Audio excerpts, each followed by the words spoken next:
All right, guys, welcome back to the channel. So today we're going to continue working on the Polo G Hellcat Redeye. I know I was going to do another video with Josh Laurent's car, but we'll do that on the next upload. I really want to get the interior done on this. We got the seat and the carpet right over here, and we got the this is the passenger side seat as well. But before we install anything, I want to pull the driver's seat back out of there, and I want to vacuum it, give it a clean wipe down before the carpet goes in, because all that Bondo dust and stuff laying around there looks really messy.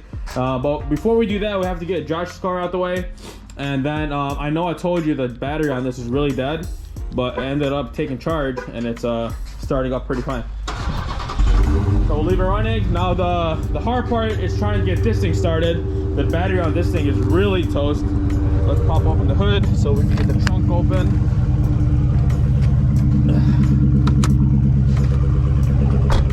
And remember, I don't know if you guys watched the last video when we took delivery of it. All this stuff is cleaning off. That was just with water. So what I did was I ordered up like a steamer, and I'm gonna clean all this stuff off and make it look like new again. Everything should come off over here. As you can see, it's already coming off with just wiping with my finger.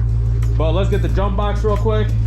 We got to get to the trunk because that's where the main battery is, and then we'll just keep this one running for a bit until we move this one out the way.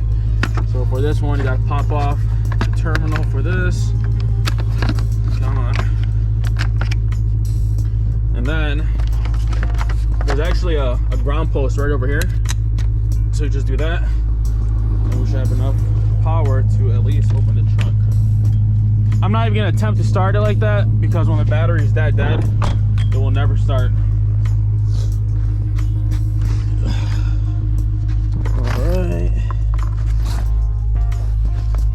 All right, so now we can put the battery, or put the jumper to the battery. Let me see if I have enough juice in here. I hope I do. Oops.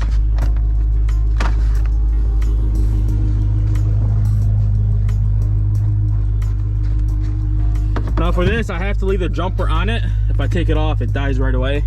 The battery's that messed up. So probably at the end of the video, see, we got power now. At the end of the video, I'll take this battery off.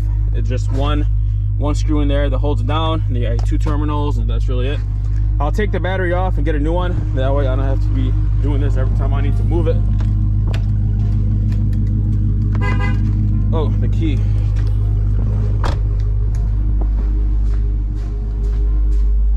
Key for this one. Where is the key? Oh, it's right here. I got the black key. I don't have the red key for it.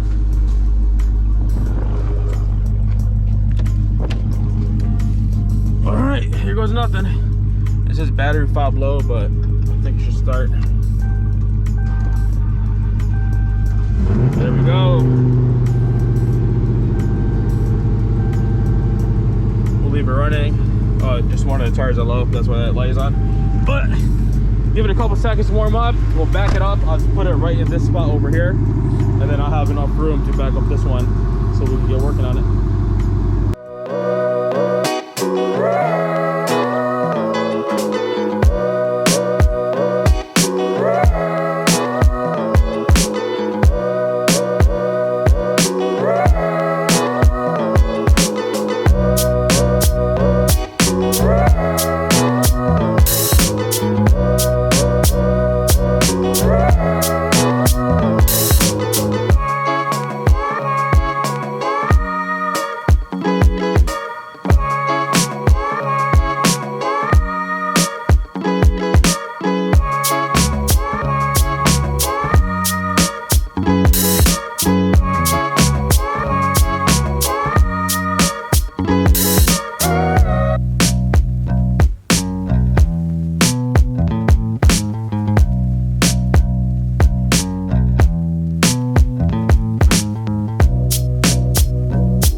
So now we can actually work. We got space to open the doors. First thing I got to do is take that driver's seat back out. I'm gonna clean everything you see here, all that dust. I want to wipe it down. I got a couple rags in there with some all-purpose cleaner, and then we'll take all these loose pieces back out. These window seals have to go back around, or the door seals I should say. And once we're done with all that, we'll put the carpet back in. We do have to remove the center console once again, just so the carpet to get tucked underneath. It runs under the center console to the other side, and right after that everything goes back in together. And hopefully by the end of the video the airbag light should turn off, because we already did the airbag in the seat, we already did the roof airbag, that one's new, and we're gonna do the both seat belts which are in that cart, and hopefully the light turns off. I do have to clear it. I know I read a comment, I'm not sure which video it was, but once you get all your airbag system put back together the right way, the crash data inside the controller for the airbag module, it still has those codes, so you got to clear it, and if it's done right the airbag light should turn off. So I'm gonna use my snap-on over here.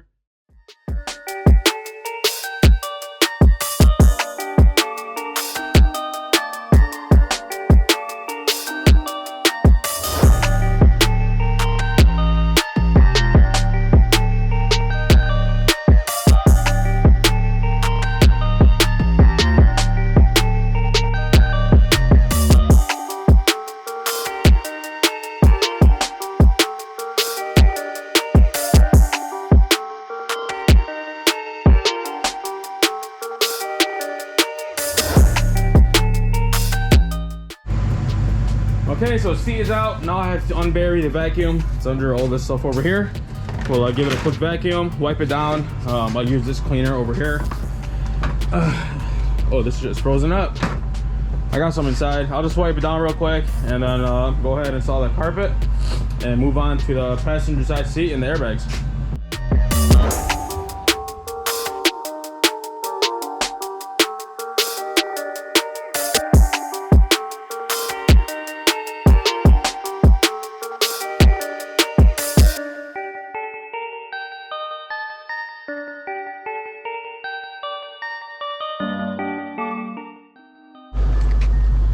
So seat belts are in. I got both of them installed. I didn't record it because I don't want to be showing you guys the same thing over and over.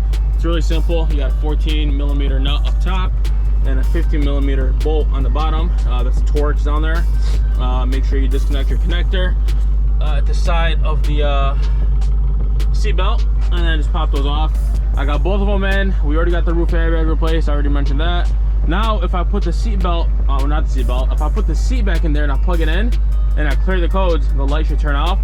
The reason why I'm not putting in the carpet now, because I want to make sure, because they were working on this side, you know, no wires were cut or damaged in the process. Because if I reinstall everything and then I find out there's a short somewhere in that harness, then I have to take off everything again and trace that short. So what I'm doing now is I'm gonna grab that seat once again, I'm gonna install it, I'll grab my scanner, we'll clear those codes, and then hopefully that light turns off, and that'll be another thing off the checklist. So I'm not sure why the SGW is not unlocking, so that means I can't clear the codes, but I can still read them at least to see what's up with the ABS light. The airbag light already went away. I can show you guys the codes there. So if we go to codes, I can't clear them like I said, but see how everything is stored, so that means everything is good to go. And all I gotta do is clear them once I unlock the SGW, which I'm not sure why it's not working now. It used to work. Let me see if I clear them. Yes. Let's see if that works. See, no communication because the module's not going through. But airbag light is fixed. Alright guys, so we're gonna take a quick break. I have to go replace that battery. It's starting to be really annoying to keep jump starting it, to move it out of the way. So we're heading down to Motor City Battery. They're located in Lincoln Park, Michigan, and they have some pretty good deals, man, for the same battery. I'm pretty sure it's not OEM, but refurbished with warranty. I think 2-year warranty. It's like 50 bucks. At the dealer, it's like $180, $190. So can't beat that. We're gonna get that replaced just so I can move it. You know, I can start and move it easily. Once we get back, I want to scan the ABS light to see why that's on Polo's car. And I'm pretty sure it's either a bad wheel speed sensor on the left rear suspension, because that's where the impact was, or it could possibly be the tone ring, which goes around the axle shaft. I'll kind of explain more once we get back. But let's get that battery replaced, and once we head back, we'll continue working on the interior, get that all done, and I'm trying to get all that up. Let's go, just run the red light.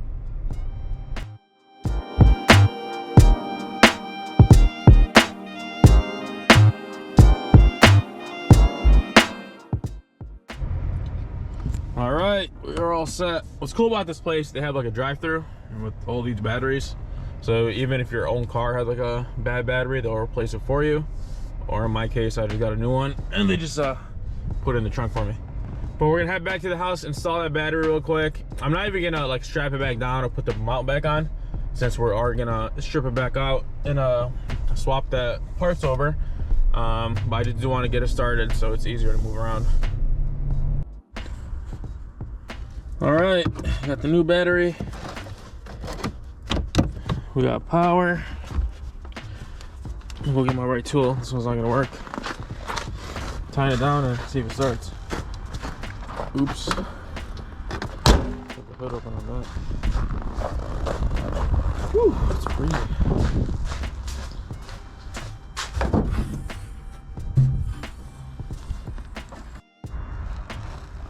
All right, got the new battery in. I'm gonna turn it down real quick. As you see, we got power, so that's a good sign. The other battery was wasted. All right, so like I said, I'm not gonna strap it down or put that bracket back in, since we are gonna be taking everything back out. Let me drop this thing down. Take my tools out, put all this in here. All right, give it a test.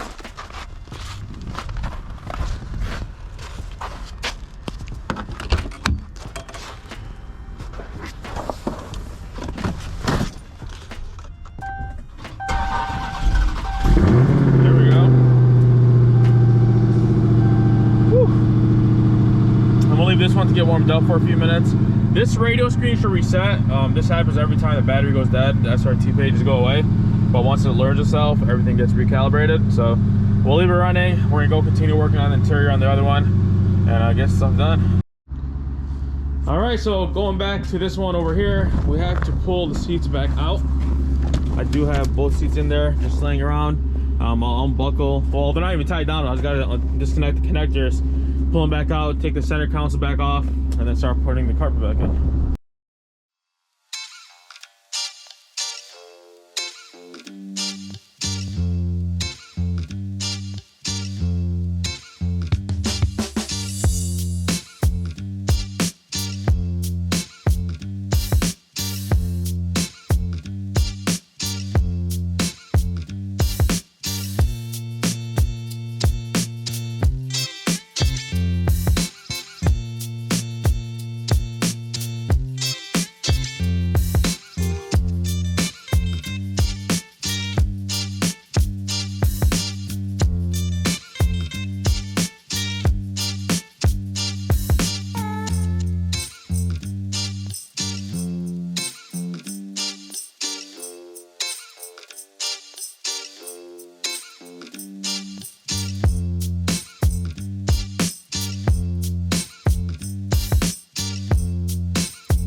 All right guys, so we're looking really good. Got the carpet back in here.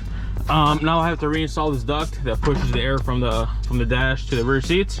The reason why I took it off is because the carpet goes underneath it, and these are the plugs for the center console. This is really easy to install. You just have to I don't know if I can do this one hand, but the duct that's right over there, this part will slide right into it, and then you have a clip right there which will go inside this hole. So really easy. I'm gonna get that done real quick. Get the center console back in here, give it a quick little vacuum because I can't reach these spots once the seats are in. We'll get it nice and clean. We'll do that side too, and then we'll get the seats and the center console back in here. For this side, I don't have this pillar trim, the one that goes right on top of the seat belt, so I'm gonna take it off the other car, off that donor, and then reinstall it so all the headliner and everything else sits right.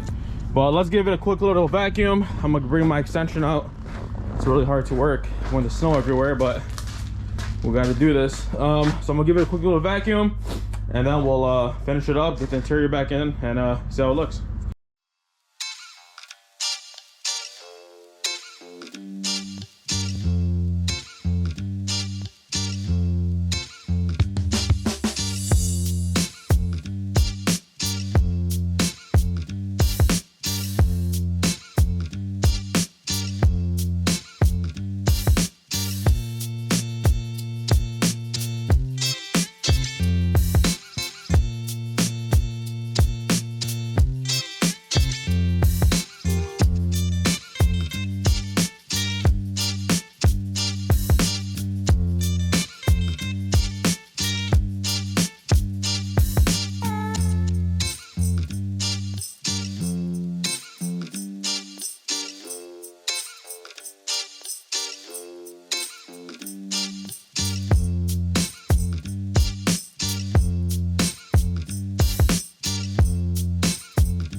All right, so passenger side of the car is all done. Got the seat installed, bolted down, plugged in. I got the seat belt installed as well. I got all the trim pieces in. This is for the B-pillar post. There's a small screw that holds it in place right up top under the headliner.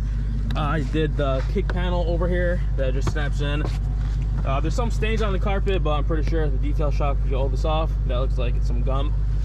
And then for the back, there's only one piece over here that snaps right under the seat. So you have to install this first and then reinstall the cushion.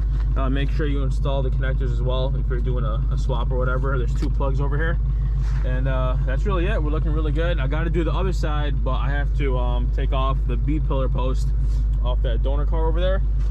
And once I do that, I have to also get this piece out of there, and we should be good to go. So I'm gonna go grab that now. That way I want to finish this up, buckle up the interior, and get that 100% straight. And then once we're done, I have to finish up the center console. There's 2 screws in there, which I already installed. You got your connectors for the ashtray, which goes right into there. I did disable my neutral switch. For those that don't know what this is, so this part sits under here. So when you're, let's say you got to tow your car or you have a dead battery or something, you pop off this cover, which I can't do, I'm wearing gloves, and then there's a something that looks like this. You pull on the handle and it puts the transmission into neutral. For those who don't know, these 8-speed transmissions, this is not a real shifter. As you see, it's not connected to I can't see that right there. It's not connected to a shifter where it just goes to the trans. It's all electric. So this, when you put in reverse or drive or neutral, it's not really moving from the transmission. It's all electrical. So what happens is if you pull this, it puts the transmission to neutral. Well, that's how they're stealing cars nowadays. Someone hops in there, they pull on this, car rolls, and that's how you see people in videos like pushing cars and stuff. That's because of this. So what I do is I disable it, and then I just tuck it in somewhere, which I'm not going to show you now. But you're supposed to hide it, so if someone wants to get in here, they can't find this and roll your car away. So we'll do that, and then there's these 2 pieces over here that kind of close up the center console, and that's really it. Airbag light is off, like I said. I gotta check that ABS light, but I'm pretty sure it's that tone ring we have to get in order. But I'm almost done, so let me get to work on the other side. I want to install everything just like how I did on this side and finish this interior up, and I'll show you how it looks when it's all done. All right, so here's a clip that I needed. This is where that screw goes into. Let me show you guys how that looks. This over here. So I got it off. I got the B-pillar post off. I got the other piece over here sitting on the roof, and now we are ready to install. I want to put this back in the way so the door can shut, and I'm freezing. And then we should be done with the other car too.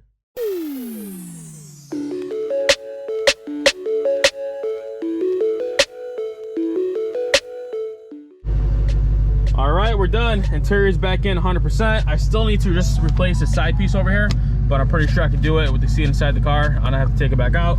I reused this part off the donor car. I took this piece off the donor. I even took these weather strips off the donor car and put them in there because those other ones are really filthy and dirty. But everything is in, looking really good. I didn't have to reuse that one. This one was good off the original build, so that one just snapped back in. I am missing 1 screw for the seat. I'm not sure where that went. I have to go buy another one from the dealer, and then all I need to do is put those 2 side pieces in for the center console, and we are all good to go. Look at that. Star headliner is all good. Seats are looking good. We're almost done, man. After this, we got to do change the wheel, which is already over there somewhere, unless I already put it in the trunk, and get the alignment done, get it rewrapped. I do have to get these 2 windows tinted as well, because the other side is tinted. I'm not sure how dark that is. They do seem pretty dark. Yeah, that's really dark, maybe 5% I think. But we'll have that matched and get it rewrapped, and she's good to go. Oh, we still have to get it inspected. I forgot about that. But once inspection's done, she's ready to go, and we'll have it listed for sale and move on to the next project. So that's gonna be it for today's, guys. I wanted to update you guys on the build, so I stayed out here in this freezing ass weather to do so. But if you're new to the channel, make sure to subscribe, hit that like button. We got so much new stuff coming on. Do another video on that car in the daylight so you guys can see how bad it is. Well, I want to say it's bad, but there's some spots where the heat got pretty bad and it melted some of the plastic. But other than that, stay tuned, hit that like button, and I'll see you back in the next one.